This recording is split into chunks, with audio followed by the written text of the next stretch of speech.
Meus amigos, muito boa noite a todos. Estamos aqui, mais uma quarta-feira, dando continuidade ao nosso estudo da doutrina espírita. É com satisfação que nos encontramos novamente com essa oportunidade maravilhosa de estudarmos um pouco das lições do nosso Mestre Jesus.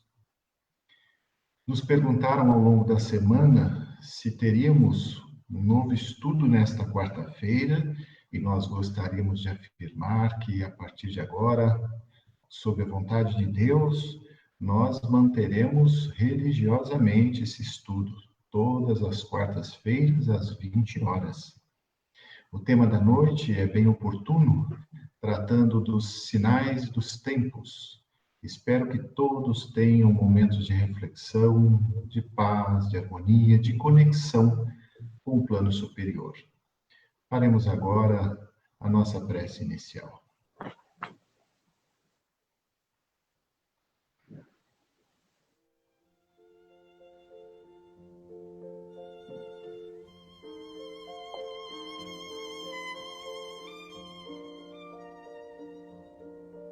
Mestre Jesus, obrigado por esta oportunidade de comunhão. Cada um de nós, em nossas casas, mas unidos no mesmo pensamento, buscando, Senhor, na doutrina consoladora, no seu Evangelho, alento para nossa alma, coragem, esclarecimento, compreensão, paciência, força. Que possamos, Senhor, aprender nos teus passos, nas tuas lições, que possamos nos tornar pessoas melhores nesse período que passa. Que esse tempo não passe em vão, que saibamos aproveitar a oportunidade que nos é dada, aprender com a experiência que estamos vivendo e que o Senhor possa abençoar cada um dos lares, das pessoas que estão ouvindo nesse momento, das mães da casa transitória e todas as famílias assistidas, que possamos ter uma noite de paz, uma noite de luz. Muito obrigado, que assim seja.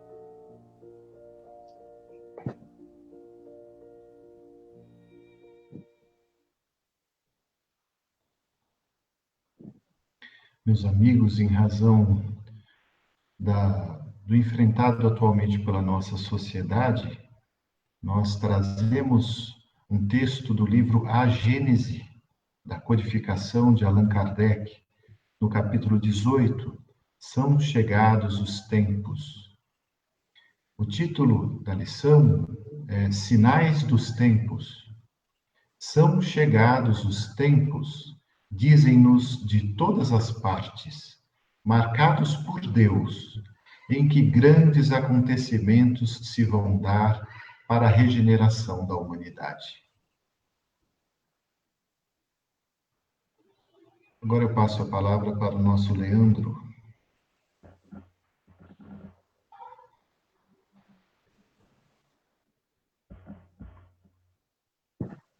Meus amigos,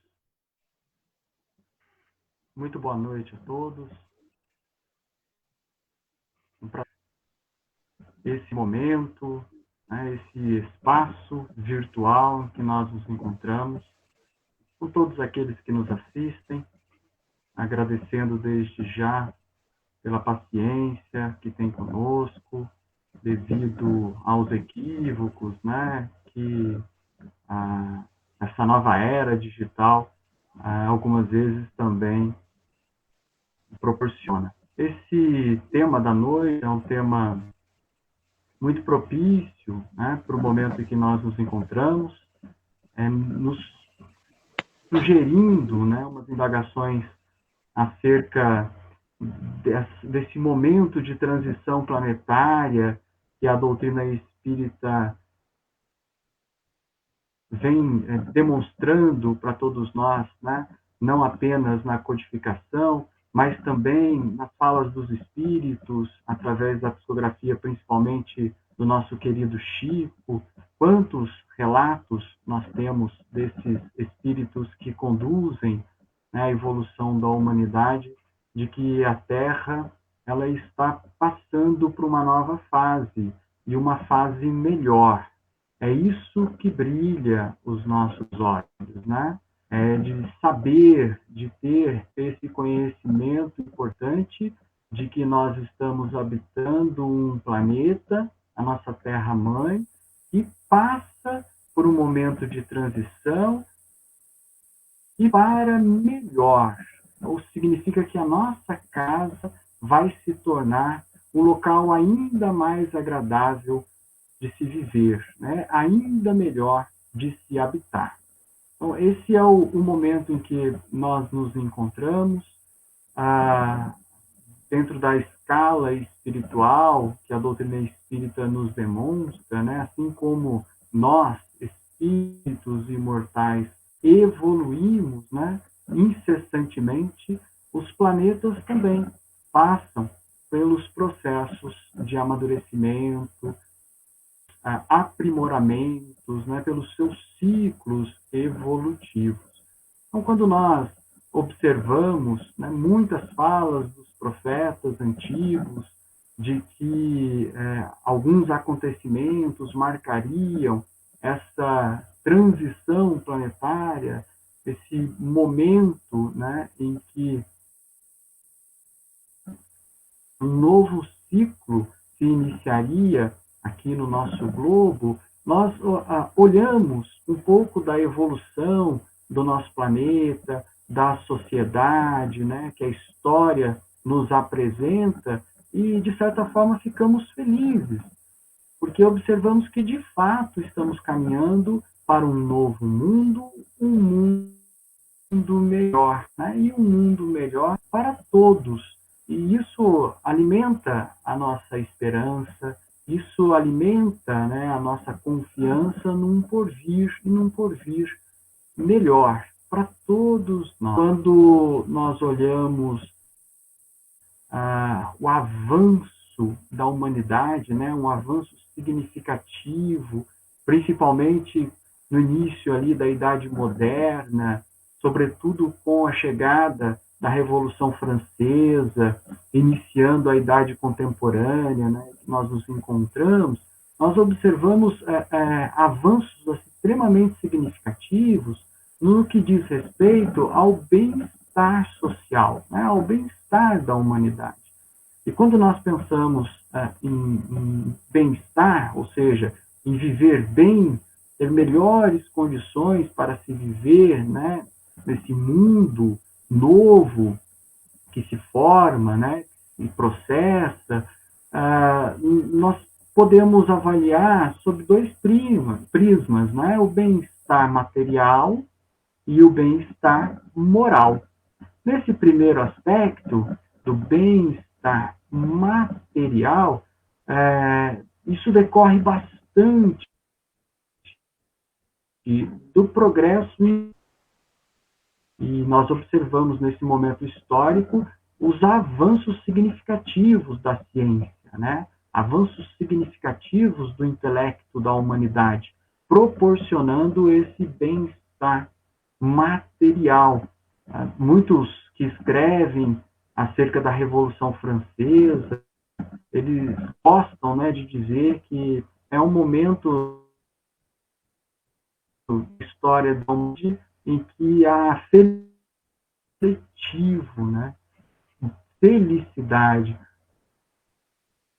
Demonstram, a partir da ideia da Revolução Industrial, essa ideia de felicidade coletiva, num sentido de produção em massa.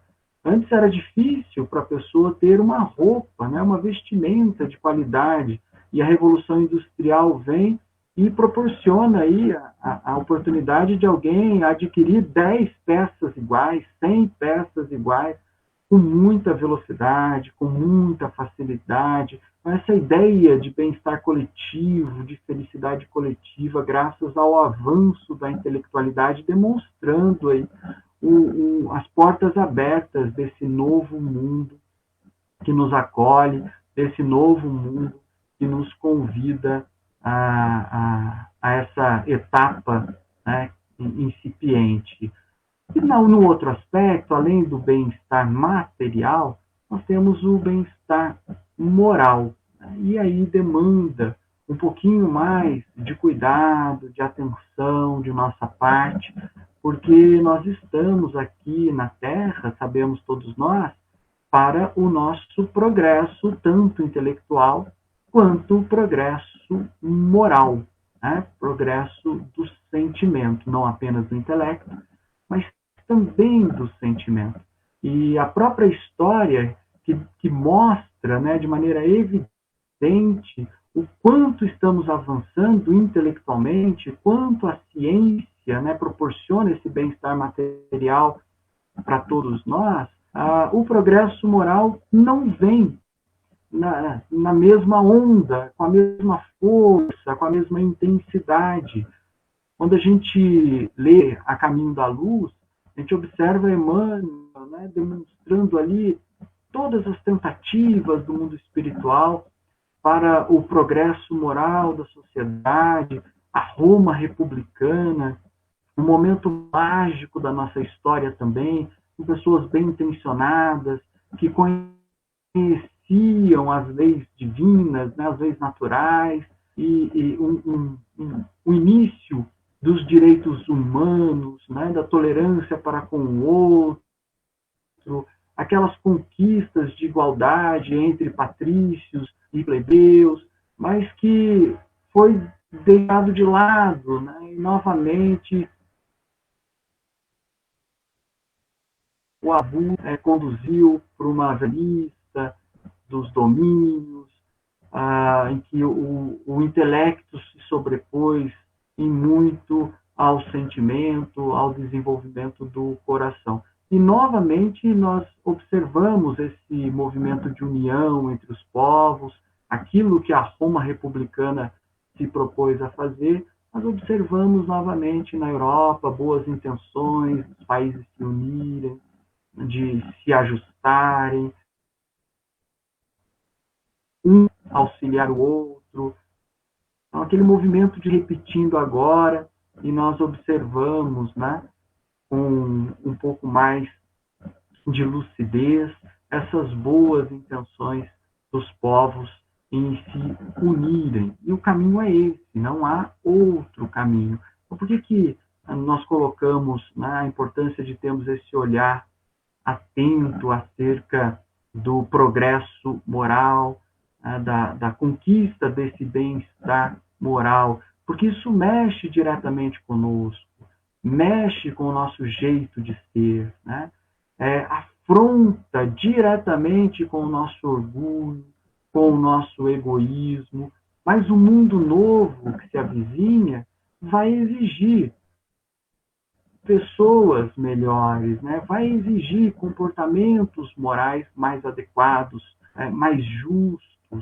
Então, esse ponto de atenção que está diante de nós, né, merece efetivamente essa atenção, para que nós caminhemos nesse sentido, evitando os mesmos erros de outrora, que foram os abusos, né? Tanto o abuso do poder, como o abuso da liberdade, né? Duas expressões utilizadas por Emmanuel em A Caminho da Luz, né? Abuso do poder e abuso da liberdade. Então, já adquirimos, com todos esses avanços da ciência, da filosofia, da religião, um senso de liberdade hoje muito maior, e também precisamos ficar atentos para que os abusos, né, dessa liberdade não nos conduza a caminhos equivocados. A formação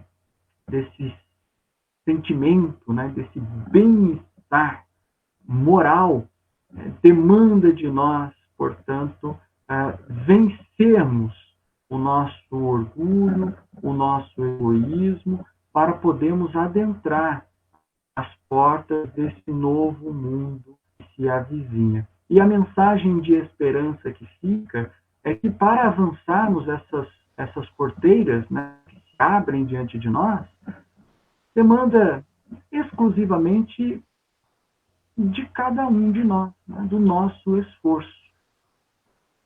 O que Deus espera é que caminhemos. E essa, eu acho que é a mensagem que fica para os sinais dos tempos, né, que se avizinham. Que caminhemos sem desanimar, sem desistir das nossas provas, nos abraçando uns aos outros, nos fortalecendo nos ideais de caridade, de fraternidade, né, de solidariedade, porque dessa maneira nós conseguiremos viver esse novo mundo melhor, né, para todos nós. Que Deus nos abençoe. Meus amigos, é importante não esquecermos que o Cristo é quem comanda o desenvolvimento da sociedade como um todo, do planeta, tendo acima dele Deus, nosso Pai, que é infinita sabedoria, infinito amor. Desse modo, que tenhamos fé e coragem, disposição para o trabalho, boa vontade, para cumprirmos os nossos deveres, confiantes de que, com Cristo no leme, o barco não vai naufragar. Não é? Nós aqui costumamos errar, mas o Cristo não erra. É um espírito demasiadamente grande, não é? Que, ao ponto de podermos confiar plenamente na sua direção, na presidência do nosso globo. Como já foi dito, o globo se desenvolve intelectual e moralmente. Ele se desenvolve paulatinamente e, às vezes, dá uns saltos quando ele é submetido a revoluções, não é? Movimentos mais bruscos. No campo intelectual, foi muito mais célere, muito mais rápido o seu desenvolvimento, porque o orgulho e o egoísmo que todos nós trazemos no coração não são entraves.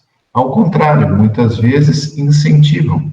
É a ambição, o próprio materialismo, não é? Quem movimenta as buscas, as pesquisas, os estudos, não é? Ao contrário do lado moral, porque os adversários dos sentimentos mais nobres da criatura são justamente o egoísmo e o orgulho. Esse é o alvo que agora está sendo atacado, os nossos vícios. O momento que vivemos atualmente, e que já vem desde o tempo de Allan Kardec, né, é um momento de transformação moral. É claro que o lado intelectual vai sempre progredir, sem limites. Mas o lado moral agora está sendo abalado, exigido, porque é necessário que a criatura aprenda a conviver bem, a tolerar, a perdoar, a entenda o que é solidariedade, o que é fraternidade, caridade, amor. Porque, como já disse o Cristo há 2000 anos, essa é a chave. É só por esse caminho que nós vamos alcançar uma paz interior, uma felicidade. Não é? E se nós temos outros caminhos frustrados, inevitavelmente, e é o que tentamos fazer ao longo dos séculos. Só que é chegado um momento em que nos é pedido, não é, uma postura mais efetiva, não é, que sejamos mais atuantes, que tomemos atitudes a respeito de nós mesmos no que concerne a essa avaliação interior e esse burilamento íntimo. É o que o Cristo espera de nós. E de que modo é que nós vamos, então, fazer a nossa parte? Nós vamos fazer a nossa parte quando nos dispusermos a cumprir os deveres que a vida cotidiana nos impõe. Esses deveres naturais, pequeninos. Nós somos pais, somos membros de uma família, nós temos amigos, e o que nos compete? Nos compete sermos carinhosos, atenciosos, controlarmos a nossa irritação, aprendermos a tolerar os defeitos alheios, sermos indulgentes, perdoarmos as pequenas e grandes ofensas que nós recebemos, porque de perdão nós também necessitamos, já que erramos constantemente. A consciência disso tudo, e principalmente a consciência de que estamos com um alvo a ser atacado. O egoísmo, o orgulho que ainda estão nos nossos corações, não é? Porque são eles que nos entravam, são eles que têm há séculos nos impedido, né, de subirmos os degraus de forma mais rápida. Agora, a sociedade está sofrendo essa transformação, não é, por meio de um vírus, um elemento completamente invisível, que, vejam só, não foi criado por Deus, não foi Deus que decidiu, agora é a hora, vou enviar um vírus e contaminar parte da sociedade. Não. Vejam bem, nós estamos submetidos às leis naturais. Não é? A natureza caminha por si, respondendo, não é, às nossas iniciativas, aos nossos comandos. Nós vamos agindo aqui, lei de ação e reação, resultado ali. E o vírus nada mais é do que resultado, reação de ações anteriores. Agora, a espiritualidade muito sábia aproveita o momento, não é, para efetuar uma transformação. É o mesmo que acontece, por exemplo, numa guerra. Evidentemente, não foi o plano espiritual quem provocou essa guerra. Ao contrário, tentou evitá-la de todas as maneiras. Mas uma vez que ela está instalada, resultado do egoísmo e do nosso orgulho, então eles procuram trabalhar os nossos corações por meio do sofrimento que, infelizmente, está sendo necessário, né, como ocorre hoje. Né? Então, que tenhamos essa visão maior, e essa confiança em Deus, que estamos passando por essa fase, mas que necessitamos urgentemente olharmos para dentro de nós mesmos e darmos a nossa cota de colaboração. Não é exigido de nós nenhum esforço sobre-humano, né? Não é exigido nenhum ato de santidade, é exigido apenas boa vontade, né? Esforço, como já disse, paz na terra aos homens de boa vontade. E Jesus nos abençoe.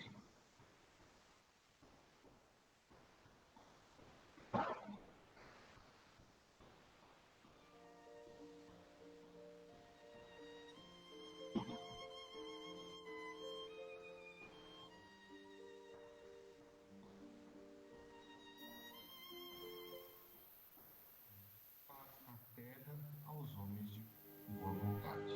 E Jesus nos abençoe.